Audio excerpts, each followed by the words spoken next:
Being a retirement researcher means you never have to say you're sorry. Even if the things you were espousing a few decades ago, which we can now forcefully prove that you were not just wrong, but wildly wrong, you still have to apologize. You say, well, no, it's not that. Now it's like climate change people. Michael Mann, that freaking clown. Actually, Michael Mann, I don't know why Penn State still hires that guy. He was actually bashing Charlie Kirk, too. That's the climate change, the hockey stick guy. Freaking... You want to get infuriated? Look at the Tim Ball Michael Mann lawsuit.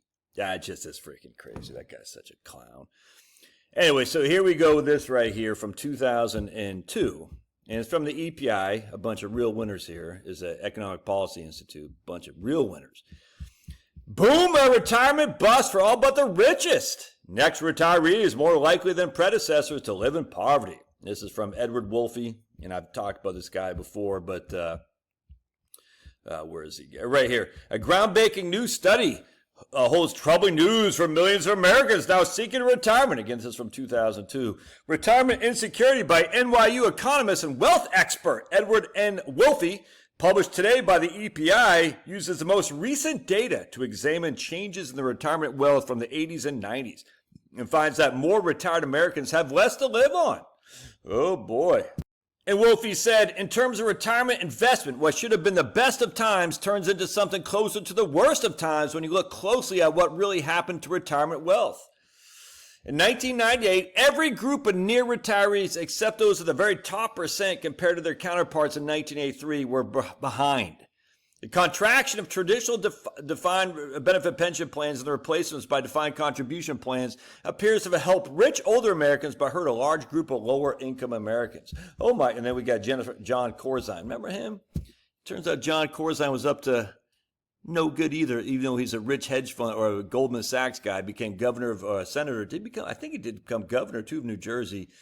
And he was, what did he do that he got rounded out of office for? I forgot. But anyway, John Corzine, scumbag. He says right here, as this study demonstrates, millions of Americans are ill-prepared for retirement.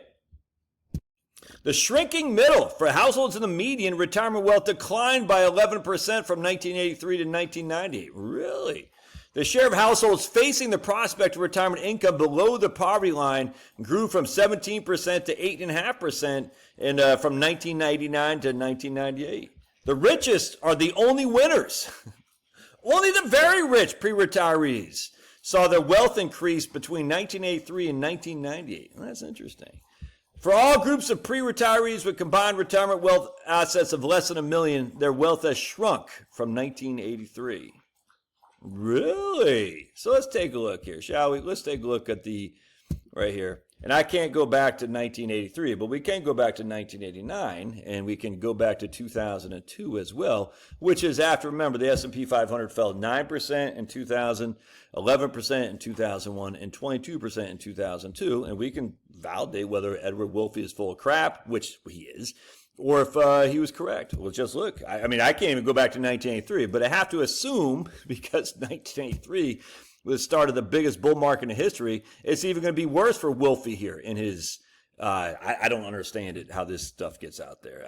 But it's peer review, Josh, is it? Anyway, this is just 1989. You can see, and this is in $2022, so it's adjusted for inflation. And I'm using this group that he cites a lot, the pre-retirees, 45 to 54, 55 to 64, and we can see. Here's a 45 to 54 group, the cohort. They had 39,000. This is just retirement accounts, not net worth, just retirement accounts. They had 39.19 in 2022 dollars, and at the end of 2004, they had 87. Even at the end of 2001, when we already were down 9 and 11% respectively, they had $80,000. All right, so that's definitely not a decline, Wolfe. You have to acknowledge, right? That's definitely not a decline. I mean, so they went up in value, and that's net of inflation. That's real. The age group 55 to 64 went from 55 million to 92 million in 2001 and 130,000 in 2004. So they didn't go down. And then you can even say, what I would say is this age group right here advanced into this age group right here. So this age group right here in 1989, who was only 45 to 54 with 39,000, there's a median. That's the median retirement account. Now they had 92,000 the median retirement account in 2001. In 2004, they had 137, because it's stupid to say this group is still the same as this group right here. No, it doesn't make any sense. If we add 65 and 74, we can say it's the same thing. It's just all the same thing. 65, 74 is significantly higher than where they were in 2002, from where they were in 1989. And the same thing for 1983 as well. It's just stupid to say this otherwise. Oh, but Josh, now let's look at the distribution of, what's this called? Distribution of household wealth of financial accounts. And again, this is just defined contribution pension plans, not even defined benefit plans. Now, this is not adjusted for inflation. Again, going back to 1989. But you can still see it rocks the rate of inflation by far. Again, this is just defined contribution pension plans, all right? So 401k plans that these guys hate. Levels, now you can see right here. You can see by age group, under 40, they had 0.15 trillion in 1989. At the end of Q, which he writes, Q2 2002, they had 0.37 million. So they went from, they doubled. And again, that's not adjusted for inflation. But if we were to adjust that for inflation, they would still have a real return of well above 3%. So their financial accounts or retirement accounts, it's just solely retirement accounts, did grow. Not even retirement, defined contribution plans did grow unequivocally. We could go the 40 to 54-year-old age group was 0.54 trillion in 1989. The 40 to 54 age group was 1.6 trillion right there. Q2, 1.74 trillion. And Q2 2002, again, smoking the rate of inflation. It's not even debatable. And even if you factor in those groups who are 40 to 54 in 1989 are now 55 to 69, again, a significant increase in real net worth without question. That's just retirement 401k plans. If we actually look at total net worth here, wealth, all right, we're going to see wealth. And you can see right here, the total wealth for the people 40 to 55, 40 to 54 was 6.6 trillion in 1989. It was Q2 2022, again, not adjusted for inflation, it was 15.4 or 15.72, depending on what you want to look at. And again, dominates the rate of inflation. It's just silly to say at the end of 1983, they had less wealth adjusted for inflation than they did at the end of 2002. Or he even does 1998, which is even stupider, because in 1998 was before the bear markets of 2000, 2001, and 2. All right, so we look at my man Andrew Biggs's book, and we look up Wolfie. We say, what does Wolfie say? We just look him up, Wolfie in here, and what Andrew Biggs says is, in this study, this is page 41 and 42. In this study, I review the methodology of a number of studies that conclude that Americans have significantly undersaved for retirement.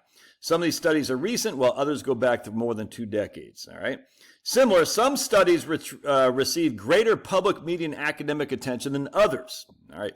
Nevertheless, all contribute to the perception among citizens and policymakers that future Americans are doomed. I begin with 2 studies, one by Edward Wolfe, which we just talked about. Retirement insecurity, the income shortfalls awaiting the soon to retire. And that's exactly what we just looked at right here. This is this right here. And you can see right there, the retirement insecurity, the income shortfalls awaiting the soon to be retire. And the study, which focused on individuals 47 to 64, projected that more than 40% of those households would retire in less than half their pre-retirement income, and another 20% would be in poverty, be below poverty line. Because it's an early study, we can test Wolfie's predictions today. Let's see. The 47 to 64-year-olds are currently in the heart of retirement. And the official poverty rate for Americans aged 67 to 84 in 2022 was not 20%, was 8.6%, which is actually down from 10.2% in 2002. So not only did Wolfie say we're gonna have a doubling of the increase in poverty for retirees, it actually went the exact opposite, went down by 20%.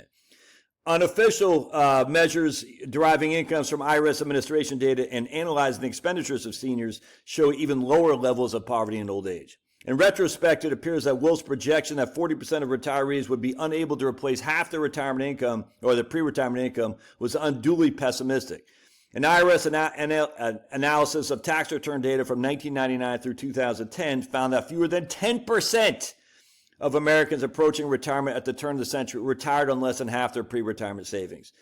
Did Edward Wolfe say he was sorry? No, he just published a study that said, well, it's weird that all these older people got so much more wealth than before. Why? And then he uses, instead of, he said, well, it's wealth inequality. They're basically getting rich at the expense of younger people. Now, it's a freaking clown show, dude. A potential reason that Wolfe overstated financial insecurity was it failed to model future accruals and defined benefit contribution plans. And this shortcoming appears to be shared with a 2013 study by some guy named Gist, which concludes the evidence strongly suggests that early boomers may be the last generation to exceed the wealth of cohorts that came before them. However, that study projects the anticipated wealth of individuals and families may have upon a retirement, given current income levels and wealth accumulation. So it's not surprising that younger generations that more heavily rely on defined contribution plans tend to fare more poorly than those closer to retirement. Why? Because they have less time to accumulate the money in their 401k plans. Stupid, just dumb. Well, so let's take a look at the EPI, shall we? Because the EPI has been the boy who cried wolf for many, many moons. Let's see, because these are big, rich libs, and I can't stand big, rich libs. So who is the EPI? Let's take a look. Oh, interesting. So we got Sniffy Joe on the front page. What, is Sniffy Joe still president? I don't think so, but okay. Everything you need to know about child care costs, immigration, Social Security, tariffs, recession. So if you want to have the liberal point of view, you can just go to these things right here and produce the liberal point of views. Let's take a look at who funds these guys. They're a leader in the movement for economic justice. We use the tools of economics to win policy change that advance our power for workers, economic security for families, and racial and gender equity, not equality, equity in our nation. And here they go. They're equity, diversity, and inclusion in 2022. Right on. They really want to help, particularly black, brown, and indigenous people to benefit of to reduce the benefit of white supremacy and the wealthy elites, because white supremacy is out there. I mean, I literally was a guy in my town, a black guy, was just freaking clowning on Facebook. He's like, all Republicans are Nazis. I said, you've only been here 5 years. If you're a black guy, why did you move to my town if all Republicans are Nazis, given that we're a heavily Republican town? Kind of weird. And I said, what next? All whites are Nazis? Crazy, dude. These people are nuts. And the persistence of structural racism, sexism, xenophobia today. Therefore, our vision elevates the importance of racial, gender, and worker justice. All right, so they hate white people, and they hate freaking, these guys suck. I just want to see who, they show who they're, hold on a second. Their number one priority is to advance racial and gender justice. Whites, those freaking whites. Whites, let's see how many times. I wonder if they just say white. Let's just say white. They say it twice. Yeah, all right, so let's see what else they say about whites. Because, and they look, I like how they capitalize black, but under thing white. Freaking white supremacy and wealthy elite. Oh, but again, conservatives' source of funding for EPI would be 79% for foundation. But of course, Republicans say, don't tax the foundations, Josh. Don't you know they're going to get us? And we have some churches that are doing good stuff. Don't tax the foundations. Next, and I'm not just picking on you, my man Andrew, who I know is a good subscriber, is a good commenter to this channel, but man, we are giving the game away for the tiny group of churches that get tax preference. Tiny group. In fact, the interesting thing is the people who actually fund those churches, the vast majority, probably are not writing much off anyway. All right, but the people who fund foundations are, and the foundations are going into the right here to people like EPI and all these clown shows, all tax-free, and yet somehow people on my side don't get it. It's crazy to me. So a current list of EPI donors, let's take a look. Again, the current list of 79% of foundations are funding EPI. Let's see. We got the American Federation of Teachers, Bill and Gates and Melinda Foundation, Fidelity Charitable Gift Fund, NEI, Ford Foundation, Robert Wood Johnson, Silicon Valley Foundation, whoever the hell that is, the W.K. Kellogg, because Kellogg, that foundation is evil. Look at all these guys here. These are 200,000 and up. Yeah, let's definitely not, Cleveland, I thought it said Cleveland Clinic, so what, Nucor, U.S. Steel, why are they funding these guys? Kind of weird. Look at all these charitable funds, Warner Fund, Family Fund, Mark Anderson? I'm not sure if that's the same guy I think it is, I don't know. Anyway, you can see what? Amazon.com is a smile, okay, whatever. This whole thing is a freaking clown show, dude. Look at these foundations. And yet, don't tax them. Foundation, Charitable Trust, Foundation, Gift Fund, Foundation, NEA, Foundation. Just the whole thing is so freaking clown show. And I cannot believe that our side doesn't get this. All right, God bless. Love your thoughts. We'll see you. Smash that like button.